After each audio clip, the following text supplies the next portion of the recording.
My castaway this week is an entertainer. His versatility, he can sing, dance, act and perform acrobatics, have made him an international star. The child of a war widow from the Isle of Sheppey, he's come a long way since he adopted his professional name off the side of a biscuit van. He was playing leading roles in the West End and British films and had appeared alongside Barbara Streisand in Hello, Dolly by the time he was 30. And then, as the hapless Frank Spencer in Some Mothers Do Have 'Em on BBC television, he endeared himself to the whole nation. And he went on in shows such as Billy, Barnum and Phantom of the Opera to demonstrate his dedication to his art, of which he says, "I am in the paradoxical position of being in a profession I love, but which forces me to confront my worst nightmare, making a fool of myself in public." He is Michael Crawford. Michael, I can't believe that you're worried about making a fool of yourself in public. Well, I think that there's always the possibility of it happening every time you stand in front of an audience, and I prefer to work in the theatre than I do to work on film, because it's the interaction between an artist and their audience is so exciting, it's so thrilling, it's organic. So you like putting yourself on the line, but what you're saying when you say you don't like making a fool of yourself, what you mean is you want to make a fool of yourself properly. You want to do it to perfection. It has to be organised. I'm not crazy about the word perfection because it's always spat out, and it's not a terrible word. To try and do one's best is what I was always taught. And so I've always tried very hard. It's funny you flinch, though, because it has been used against you, hasn't it? Oh, yes. In a kind of pejorative sense. Somehow that Yes. your attention to detail, your demands of everybody that it be absolutely right, Yeah. was never a joke and never easy. No, I mean, comedy isn't funny. It's a very serious business. But do you think you've taken it more than many? I mean, there are stories, and they are legion, of your, dancing on bleeding toes, so to speak, getting up out of your hospital bed because the show must go on. That was Phantom, yes, when I developed a hiatal hernia and I was in hospital overnight, and then the person that went on for me, my understudy, got injured the very first night he went on.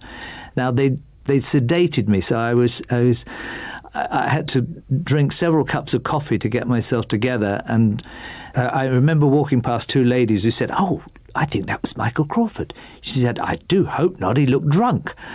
And this was 2 o'clock in the afternoon, just before the matinee time. So I got in, kept drinking coffee, they put the makeup on me. Within 5 minutes to go, I went on and did those two shows while they rehearsed rapidly to get the understudy ready.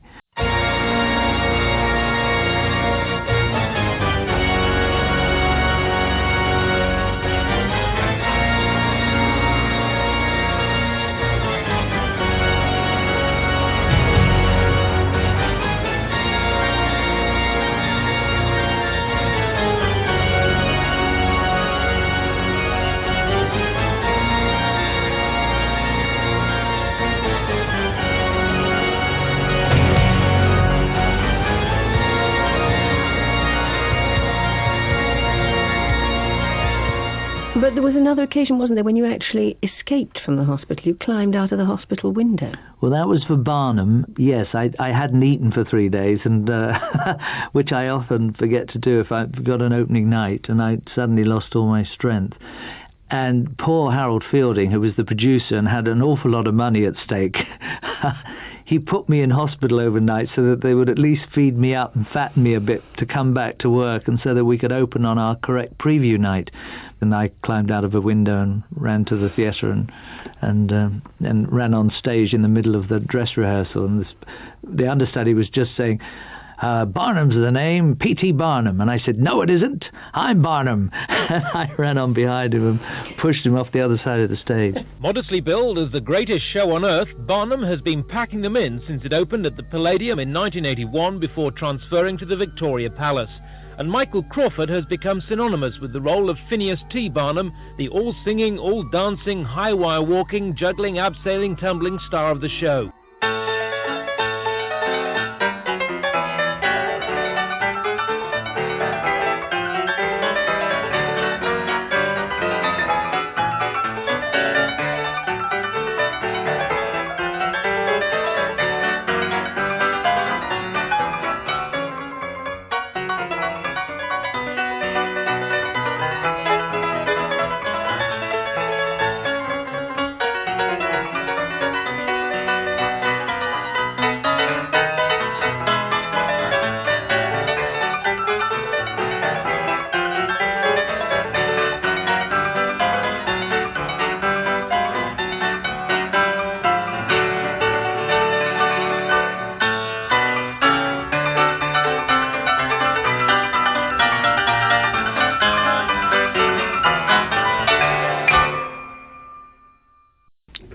first record?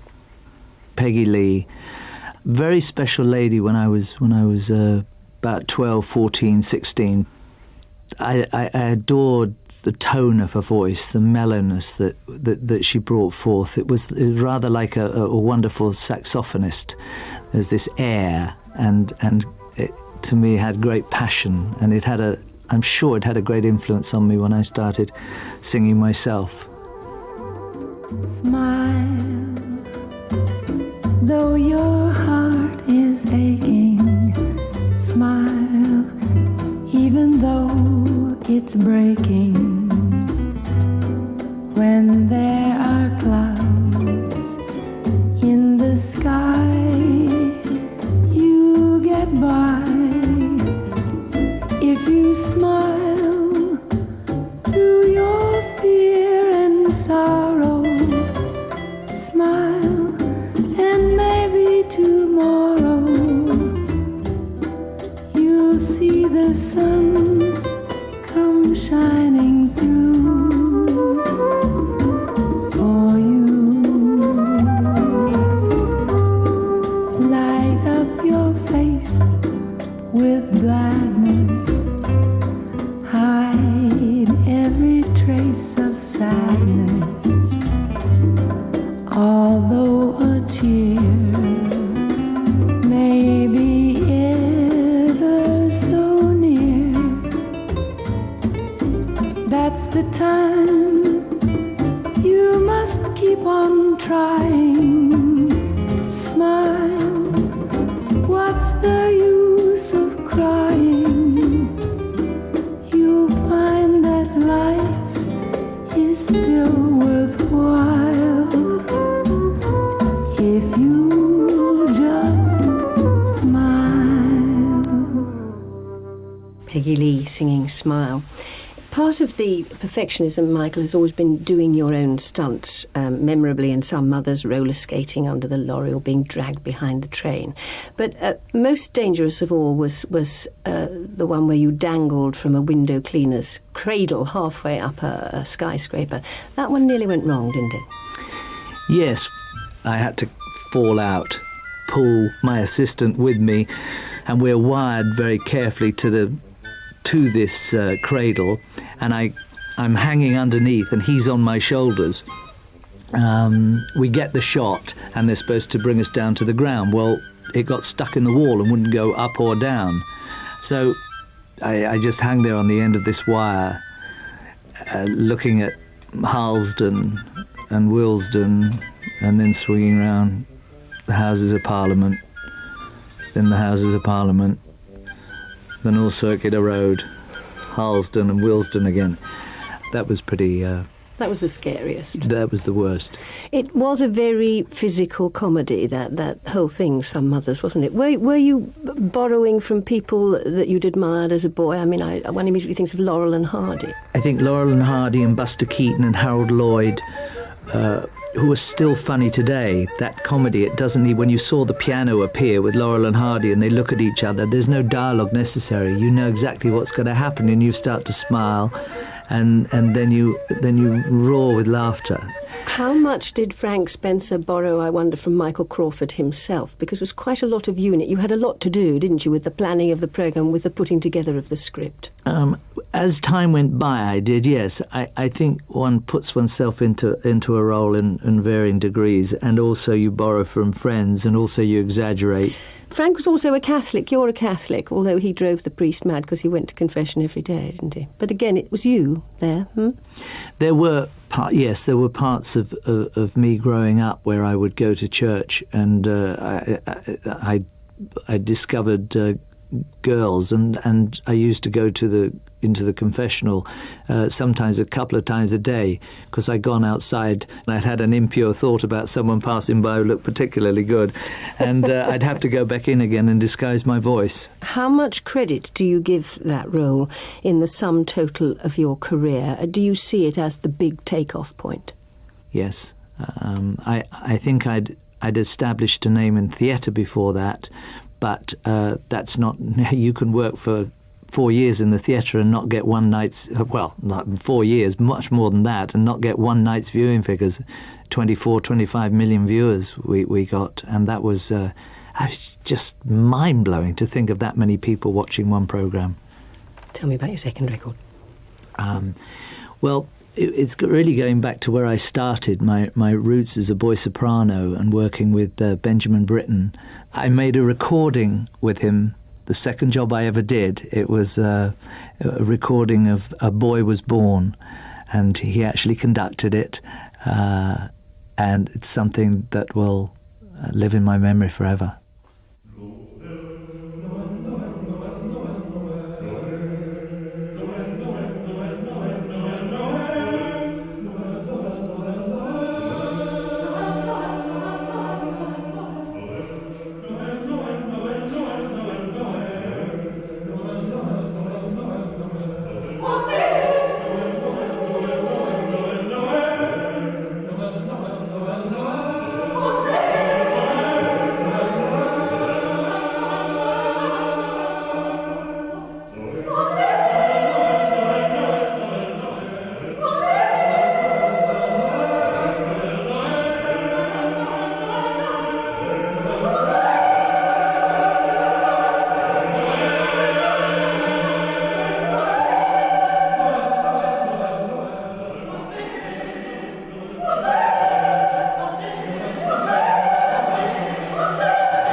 The boys' voices of the English opera group with the Purcell Singers and the choristers of All Saints Margaret Street performing the Noel part of Benjamin Britten's A Boy Was Born, conducted by Benjamin Britten. And you're on there somewhere, Michael. Yes.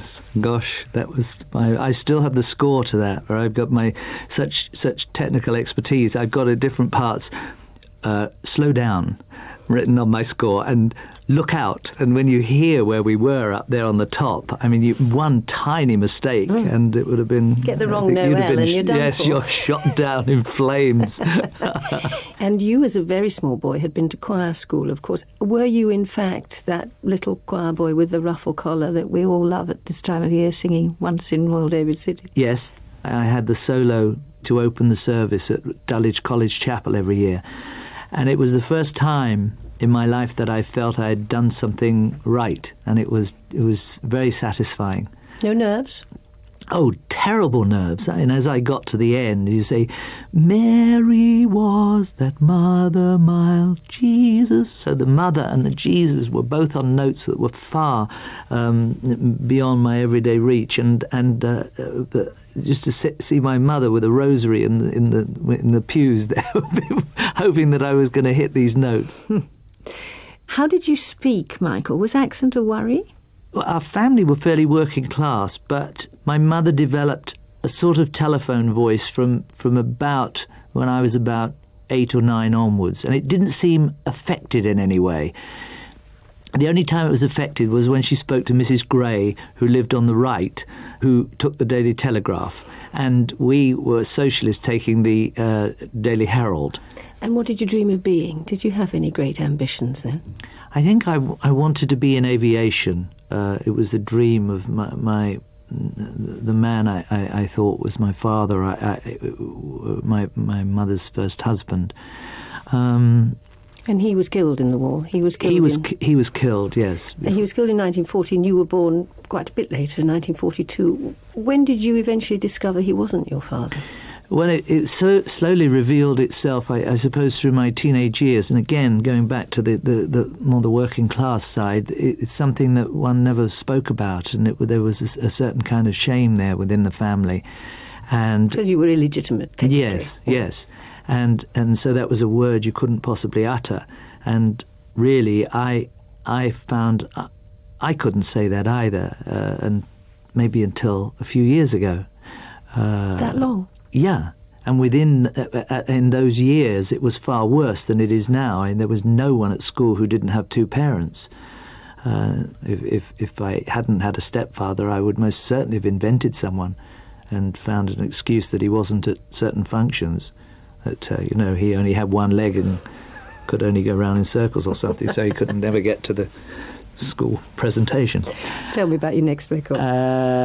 Well, the next record I think is just the love of harmony and the legacy of working, I suppose, with Benjamin Britten. I did appreciate good voices when I heard them and wonderful pieces of harmony. So the Pearl Fishers, Bizet's The Pearl Fishers is a fine example of that.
Barham and Anthony Michaels-Moore singing part of the duet Au fond du Temple Saint from Bizet's The Pearl Fishers with the English Northern Philharmonia, conducted by Paul Daniel.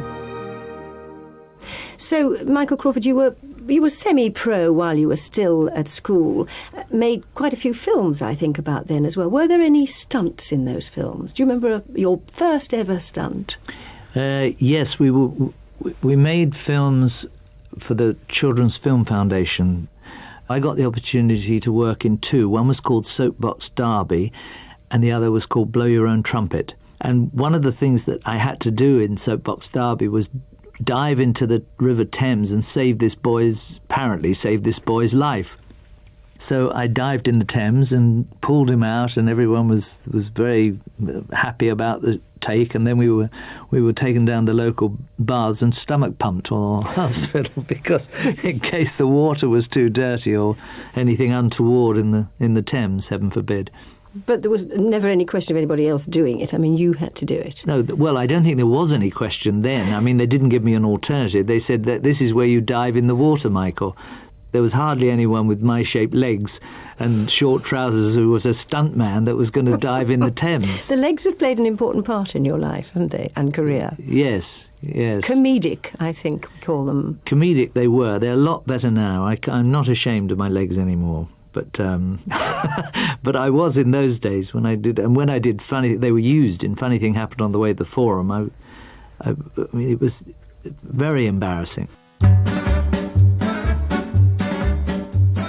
Something familiar, something peculiar, something for everyone, a comedy tonight. Something appealing, something appalling, something for everyone, a comedy tonight.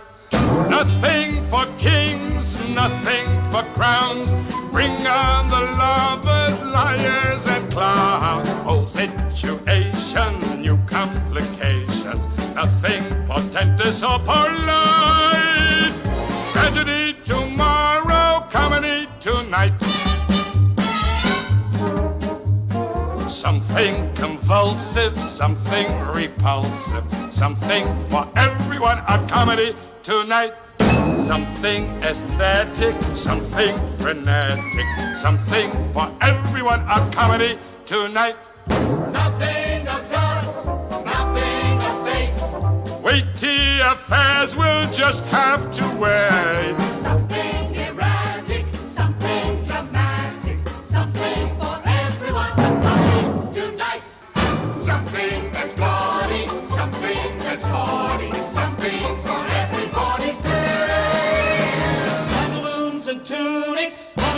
And eunuchs, funerals and chases, baritones and basses, panderers, philanderers, cupidity, timidity, mistakes, fakes, rhymes, minds, tumblers, rumblers, tumblers, tumblers, no royal curse, no Trojan horse, and there's a happy ending, of course. Goodness and badness, man in his madness, this time he'll all turn out alright. Tragedy tomorrow, comedy, comedy, comedy, comedy, comedy, comedy, comedy, comedy, comedy.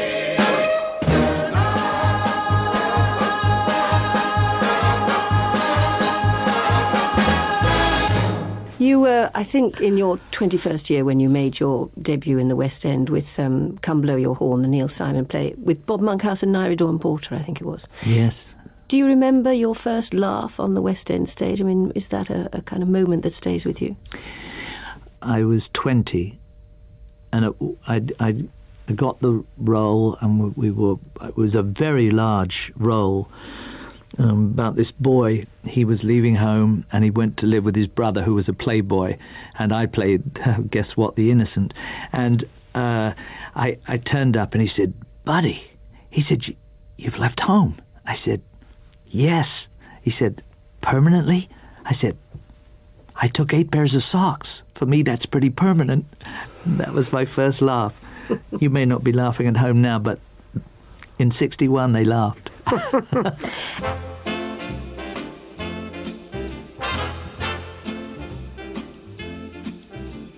Make like a Mr. Milquetoast, you'll get shut out. Make like a Mr. Meek, and you'll get cut out. Make like a little lamb, and wham, you're shorn. I tell you, chum, it's time to come blow your horn. Make like a Mr. Mumbles, and you're a zero. Make like a Mr. Big, they dig a hero. You've got to sound your A the day you're born. I tell you, chum, it's time to come blow your horn. And your mum came first night. Yes, she did. What happened? That night we celebrated, and I stayed over at Bob Monkhouse's house, and the very next morning I went home at the crack of dawn, and no one was up, and I went in my bedroom, and on my pillow was this long manila envelope, and it said, "My wonderful, wonderful son." And I have that to this day as a treasured possession. I keep it in another envelope, and I keep it in the dark so that it won't fade. Because in less than a year she was dead. Yes, sadly, yes. Just one night I came home, and she'd been taken ill, and it was just so strange, because you live in a family where I don't think anyone was ever unwell. Nothing untoward had happened health-wise for any of us. And for some reason, I thought she should have a second opinion, and I asked Bob Monkhouse about it, and he said, "Most certainly you should do this, you should do this." And we were pretty unworldly. We weren't very worldly wise as a family in that way, so you were frightened of the family doctor, which is quite ridiculous. So we got a second opinion from an expert, a specialist in Harley Street, and he said immediately it was a wrong diagnosis and she had to be rushed to hospital in the centre of London. So I got her into the hospital, and she was operated on, but sadly it was too late.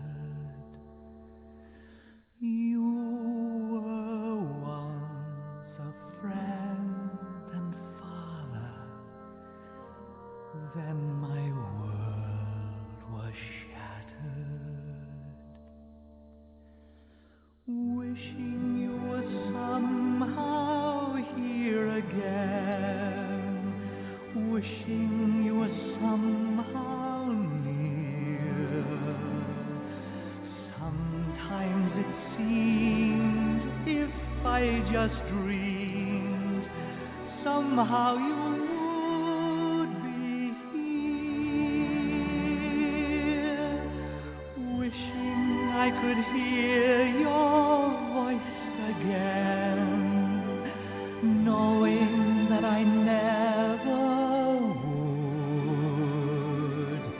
Dreaming of you won't help me to do all that you dreamed I could.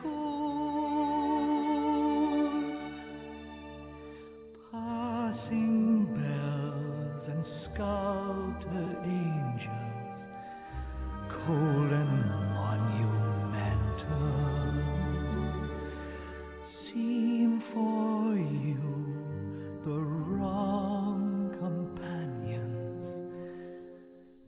You are warm and gentle.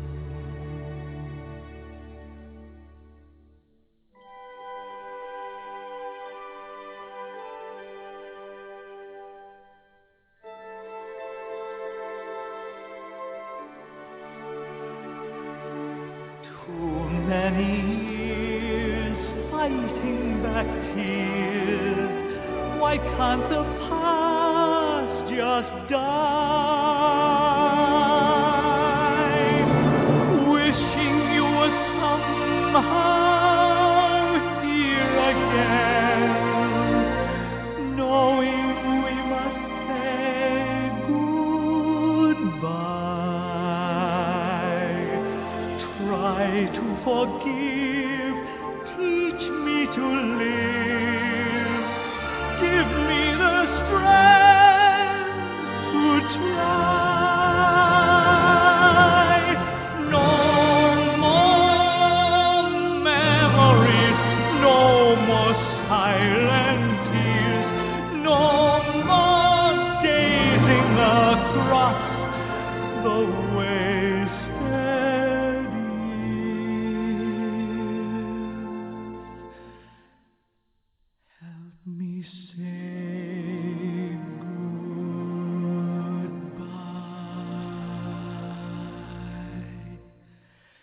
Help me say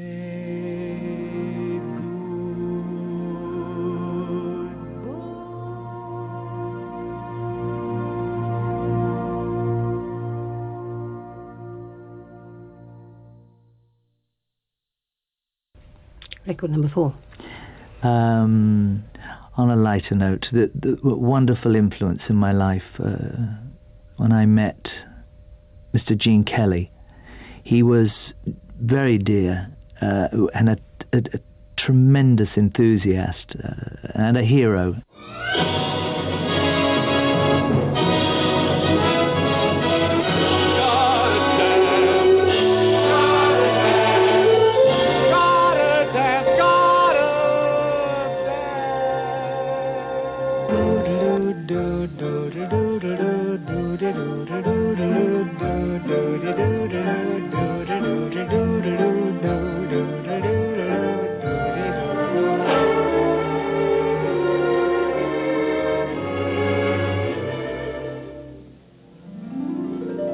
I'm singing in the rain. a glorious feeling. I'm happy again. I'm laughing at clouds so dark up above. The sun's in my heart and I'm ready for love. Let the stormy clouds chase everyone from the place. Come on with the rain, I've a smile on my face. I'll walk down the lane with a happy refrain, just singing, singing in the rain, dancing in the rain.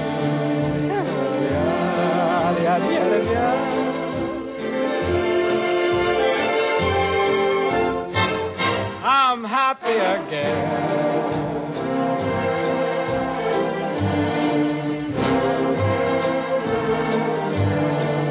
I'm singing and dancing in the rain.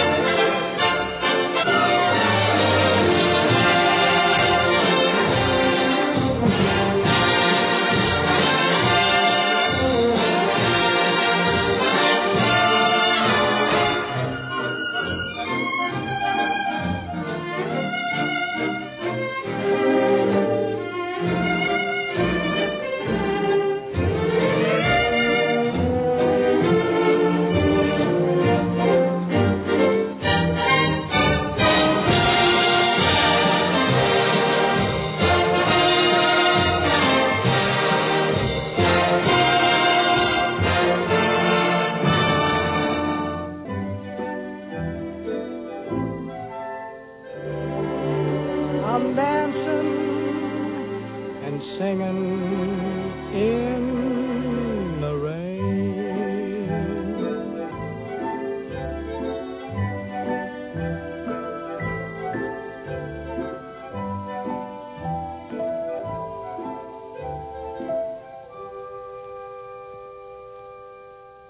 Gene Kelly, who auditioned you, of course, Michael, for Hello, Dolly.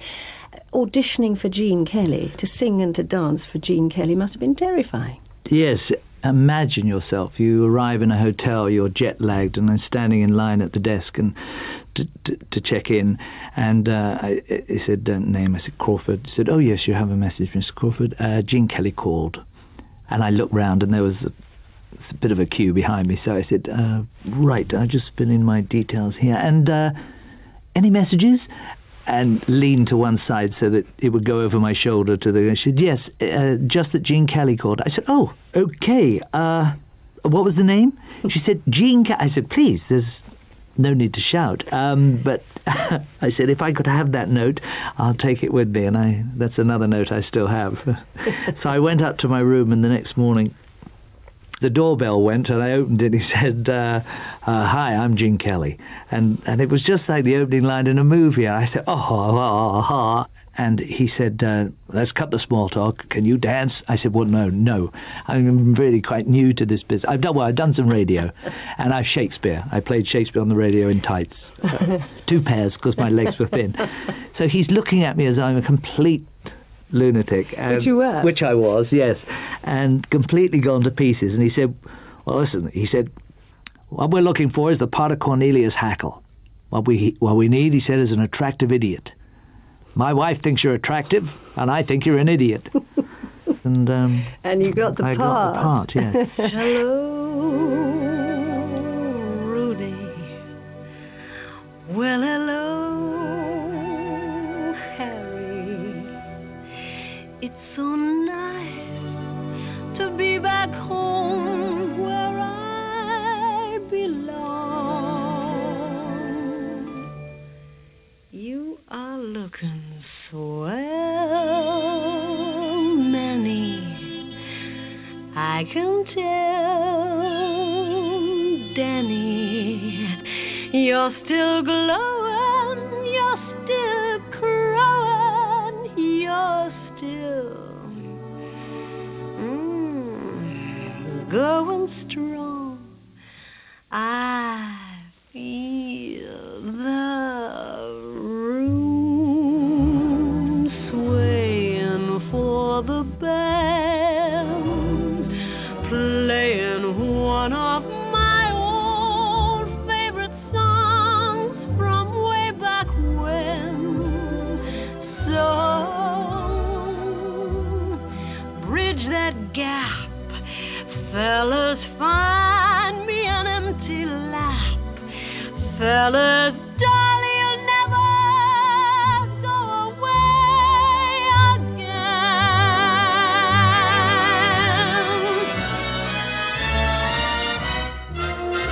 Hello, darling. Well, hello, darling. It's so nice to have you back where you belong.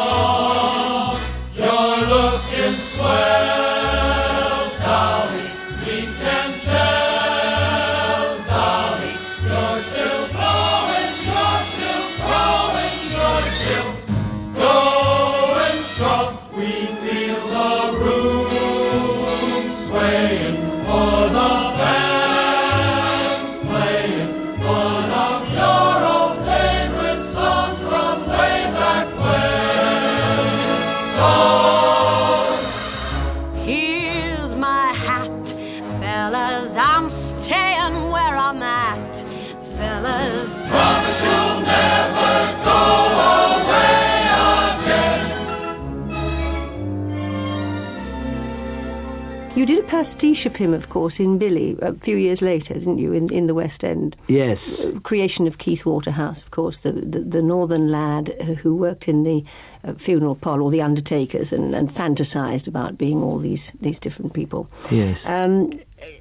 It really was a big turning point in your life because it made you a big West End star, but you really had to work at that, and you had to give it your all to sing and to dance. I was living at the time in a very small and economical, shall we say, flat in South Kensington railway station, and fortunately it was in a mews, so it was over a garage that wasn't used at night and or much in the day, so I could learn to dance in my kitchen on this linoleum floor. It was like 4 cookers across and three fridges to the left was and I was thinking, I've got to fill the Drury Lane Theatre, and I'm trying to learn to dance in a width of 4 fridges and a cooker. And when I got really good, I used to open the refrigerator door and play with the light on, pretending that the Guinness bottles inside were my audience.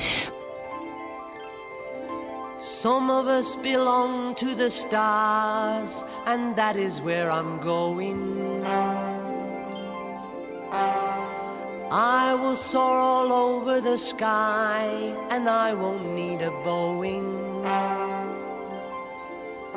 Most people stay and battle on with their boredom, but what's the sense in dreaming dreams if you hoard 'em?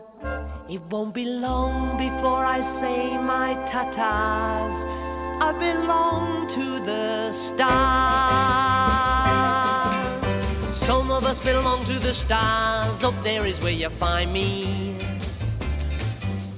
If you wanna come for the ride, then form a queue behind me. Soon I'll be wallowing in all of life's riches. I'm gonna carve myself some crater-like niches. You better go rehearse your rip-it-boorah. I belong to the stars. Some of us belong to the stars, as followers and leaders.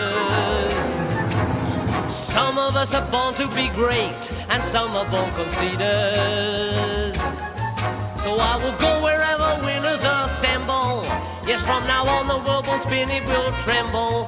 I'll soon be passing round the Cuban cigars. I belong to the stars. Some of us belong to the stars. We fly around in orbit. We soak up the wisdom of life while others can absorb it.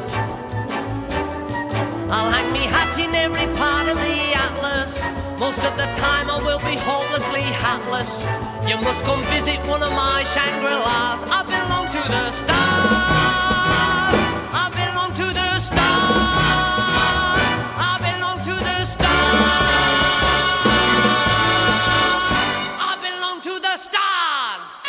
But it all coincided, all of that hard work, with a deeply unhappy period in your personal life, didn't it? Because you and your wife, the mother of your 2 little daughters, had separated, and that's why you were living in this little flat. Perversely, I wonder whether that situation helped you become the star that Billy made you, because you could give it your all. You had to have somewhere to put your all, really, didn't you? Maybe. I hadn't thought of it that way. I hadn't thought that.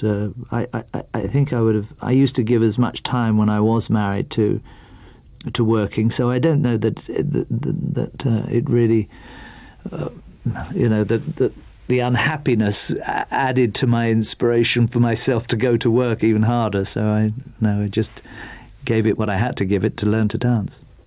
Record number 5. The great Frank Sinatra, another terrific influence when I was growing up, and whoever said he wasn't a good actor, try learning the soliloquy from Rogers and Hammerstein's Carousel. My boy Bill, he'll be tall and as tough as a tree. He will, like a tree, he'll grow with his head held high and his feet planted firm on the ground. And you won't see nobody dare to try to boss him or toss him around. No flat-footed, flabby-faced bully'll boss him around. And I'm darned if he'll marry his boss's daughter, a skinny-lipped wench with blood like water, who'll give him a peck and call it a kiss, and look in his eyes through a lorgnette. Say, why am I taking on like this? My kid ain't even been born yet. I can see him when he's 17 or so, and starting in to go with a girl. I can give him lots of pointers, very sound, on the way to get around any girl. I can tell him, wait a minute, could it be? What the heck? What if he is a girl?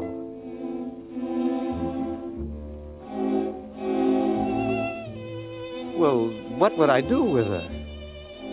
What could I do for her? A bum with no money. You can have fun with a son, but you gotta be a father to a girl. Frank Sinatra singing Soliloquy from Rogers and Hammerstein's Carousel. Some years after Billy, you went on to do Barnum, of course, which was based on the life of the flamboyant American circus showman, for which you had to learn to walk a high wire. How long did that take, and how difficult was it, and how many times did you fall off, and how badly did you injure yourself? It was jolly difficult. You start at about 2 feet with the wire 2 feet off the ground and about 20 feet across, and you've got to just keep going until you can do it. Day after day after day, and hour after hour after hour. Doesn't it cut the feet? It does a bit. I mean, you end up with sort of grooves along the center of your feet because you've walked so far on this little thin wire. But they soon toughen. And when you fall? When you fall, you always grab the wire so that you never get hurt. But did you fall in the show? You must have done sometime. No, I only fell about 7 times in the. I think we did 1,400 performances. I think I did, and I only fell about 7 times. You in fact get better reaction if you fall and get back up and start again, but I was so scared I'd fall the second time and look utterly stupid that I tried very hard to get across in one and sacrifice some applause.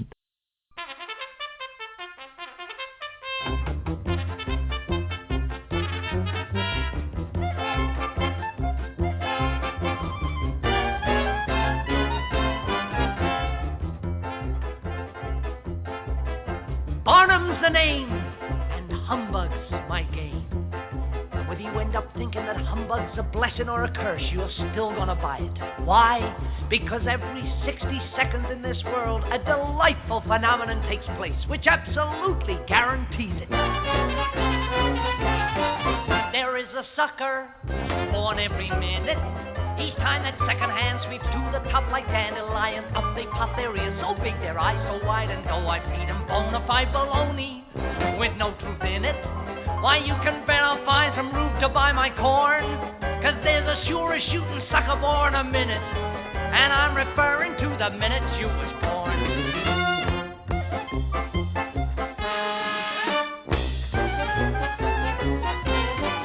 Each blessed hour brings 60 of them. Each time that wooden cuckoo shows his face, another sucker takes his place, plunks his quarter on the line to buy my brand of genuine malarkey. God bless and love 'em, but don't feel sad or hopping mad or cause a scene, 'cause there's a sure as shooting sucker born a minute, but ma'am, you might have been the minute in between. If I allowed it right here in my hands, the smallest living human man, the sight of that is surely worth a dime.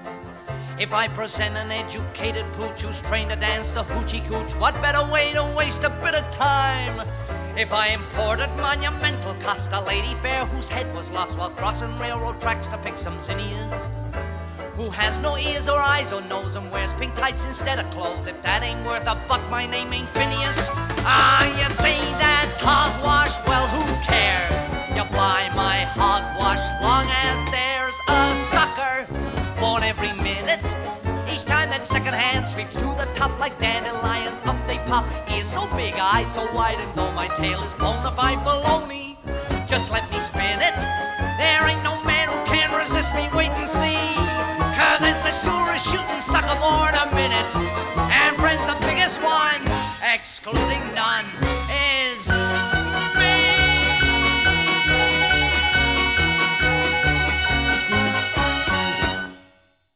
When Barnum ended in 1983, your career went into a kind of doldrums for a bit, didn't it? And I think you've said that you even at one point considered presenting the television program The Price is Right. I suppose that is the problem, isn't it, when you become as big as you became and such a specialist entertainer, as it were, that unless the right vehicle, the right show comes along, what can you do? It can be that way. I suppose I did have alternatives. I mean, one can always do... It's what one chooses to do. I didn't want to do television again for a little while because I really had to get away from doing some mothers. I mean, I could have sat and done that for a few more years, but it's not what I wanted to do. My love was working on the stage. And yes, it's hard sometimes to find the vehicle that will satisfy you. You've also got to eat, so you've got to earn. How worried have you been through all of this about the money, or has that always been a secondary issue? It's always been secondary. If you choose to work in the theatre, you're not going to earn as much money as you are if you work in films. So you settle for satisfaction in work rather than trying to earn a fortune. Although rumour had it that at one point you were earning for Phantom of the Opera $20,000 a night. Really? Is that phooey? I think I'd like you as an agent. Record number 6. Well, I'd have to take something with me that was something to do with the musical, and one of the most impressive musicals that I ever saw, and I must say it was the film version, was Gershwin's Porgy and Bess.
Dorothy Dandridge and Robert McFerrin singing Bess, You Is My Woman Now from Gershwin's Porgy and Bess. And of course McFerrin was the singing voice of Sidney Poitier in the film, wasn't he? Number 7. Number 7 is a beautiful piece that I heard and just offers hope and optimism about maybe if I'm on this island and it's nearly time to go, I would think this would be the piece that I would like to carry me across the waves, possibly.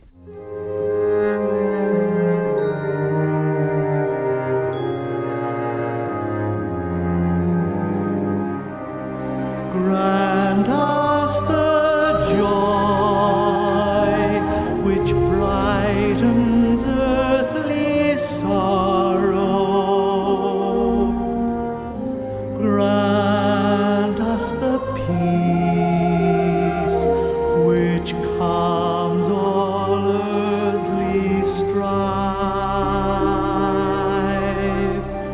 that we may walk as one beyond tomorrow,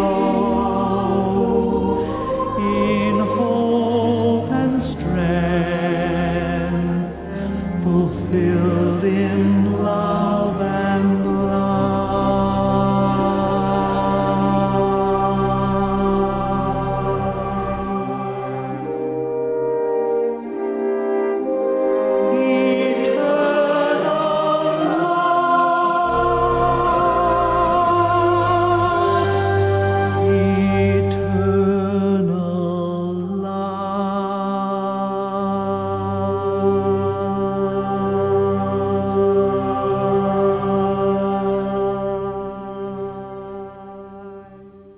My castaway Michael Crawford with the American Boy Choir singing Eternal Love from his album On Eagle's Wings. Has it been a lonely business? You've never remarried, have you, since No. Gabrielle? Has it been a lonely business being a star? Oh no.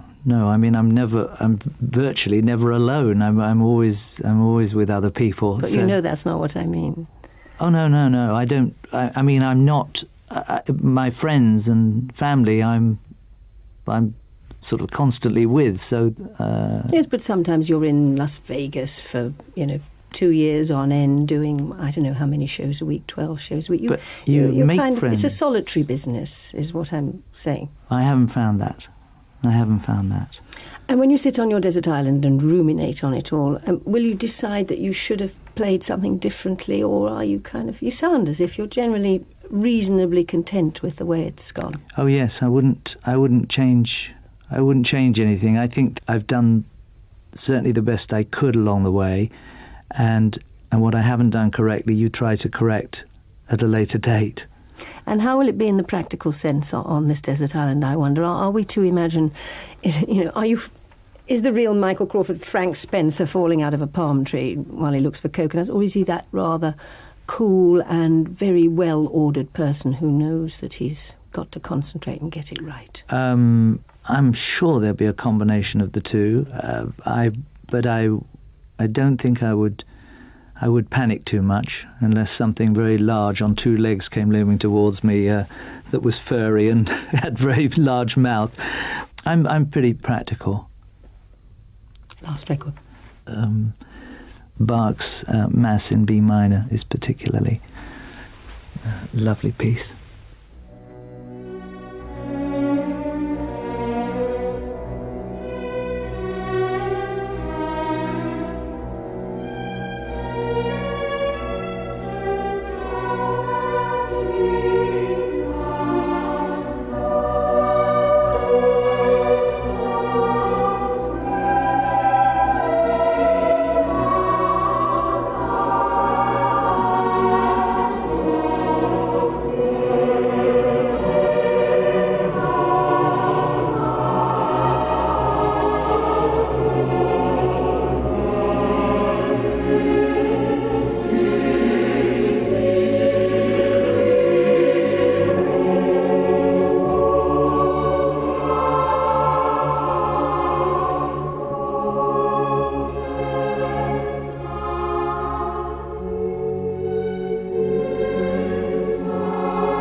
Munich Bach Choir and Orchestra performing part of the Credo from Bach's B minor Mass, conducted by Karl Richter. So, Michael, if you could only take one of those 8 chords, which one would you take? Oh, I think that one. It is as near to heaven as I can hear on all of them. What about your book? John Seymour's Book of Self-Sufficiency. So when the side of me that's not as adequate as the other side comes out, I've got pictures to show me how to dig holes and grow things. And when I find seeds, I'll know what to do with them. And what about your luxury? Can I have pen and paper? Mm-hmm. Yes. All right. Wonderful. Otherwise I could have a pen and write on leaves or something. But I really now have a love for writing, and I didn't think I ever would after being rapped over the knuckles for using my left hand when I was a child. I felt it was inadequate, but it isn't inadequate. You can write if you're left-handed as well, I've just found out. So, Michael, Phantom made you truly international. I think in the end, London, New York and Los Angeles, you did a total of some 1,300 performances of it. The last one was 9 years ago. You've said all through your career that just when everybody began to say at any one point, whatever happened to Michael Crawford, something would come up, something would happen. Do you think that's going to happen again now, or do you think by the very nature of everything that you've ever done, the sheer physicality of it, how demanding it is, that probably you've done as much as you're going to do, or is there lots more? This is the end? Well, I don't feel that at all. No, I mean I'm doing concerts now all over the world with very hopefully successfully. I mean, we have 20,000 people. We had like 2 million people I played for last year, so I don't feel as I'm going anywhere out of sight at the moment. No, you're huge and you sell so many albums and so on. But I wonder about the physical side of it. You know, the actual doing of the musicals, the leaping about on stage. I don't think I want to leap around anymore. No, I mean, one quietens down as one grows up, and I suppose I'll end up reading the weather somewhere. But for the time being, I think I want to keep. I want to keep singing.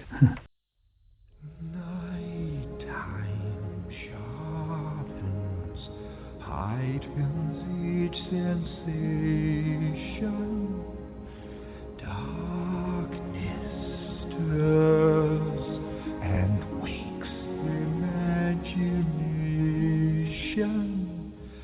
Silently the senses abandon their defenses.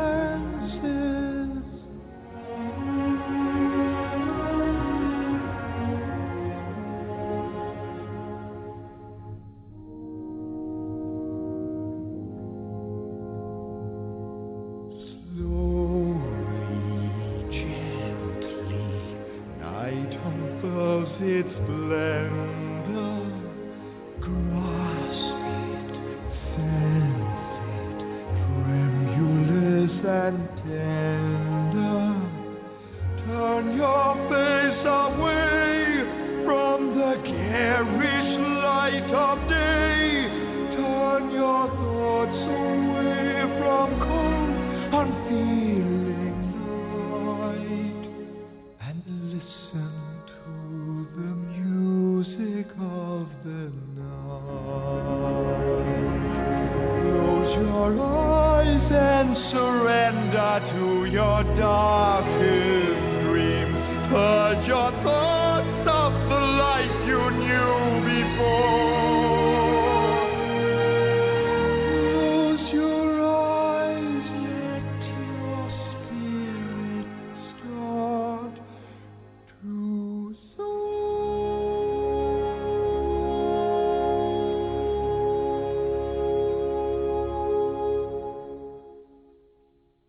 and your lips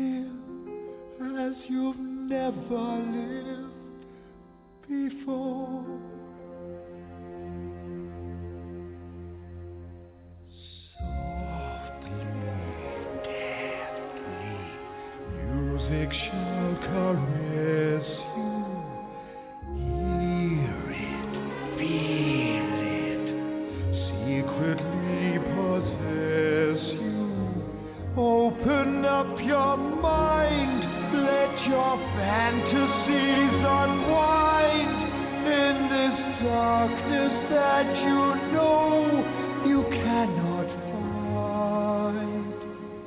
The darkness of the music of the night. Let your mind start to journey through a strange new world. Leave all thoughts of the life you knew before. Let your soul take you where you long to be.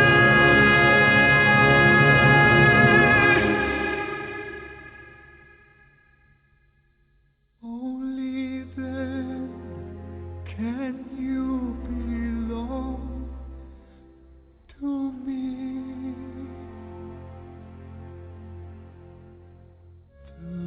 Floating, falling, sweet intoxication.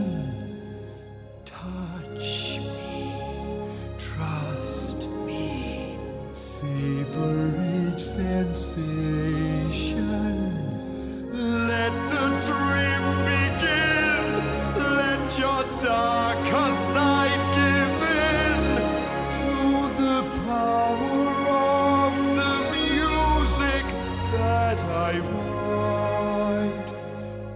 The power of the music of the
Michael Crawford, thank you very much indeed for letting us hear your Desert Island Discs.